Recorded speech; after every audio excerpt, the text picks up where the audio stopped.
পাড়া প্রতিবেশীদের সাথে সম্পর্কে বজায় রাখার জন্য কুরবানি করি। আমরা কুরবানি করি যে আমাদের আত্মীয় স্বজন আছে তাদের দেখানোর জন্য কুরবানি করি। কুরবানি এক আল্লাহ তাদেরকে খুশি করার জন্য, ওটাই হলো কুরবানি। কুরবানি কাকে বলে?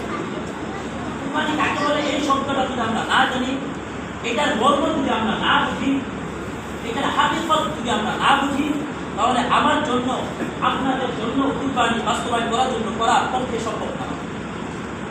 শুধু পশু জবাই করা হবে কিন্তু কুরবানি হবে না, গোশত খাওয়া হবে কিন্তু কুরবানি করা হবে না, আশেপাশে মানুষকে দেখানো হবে কিন্তু কুরবানি করা হবে।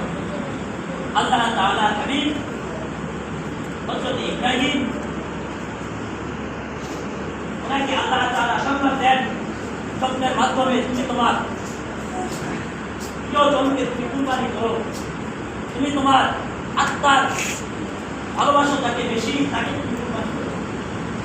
তখন ইব্রাহিম আলাইহিস সালাম তিনি ঘুমতে ঘুরতে চিন্তা করতেছেন দুনিয়ার ভিতরে আমার সবথেকে সম্পদ, সবথেকে মহব্বতের জিনিস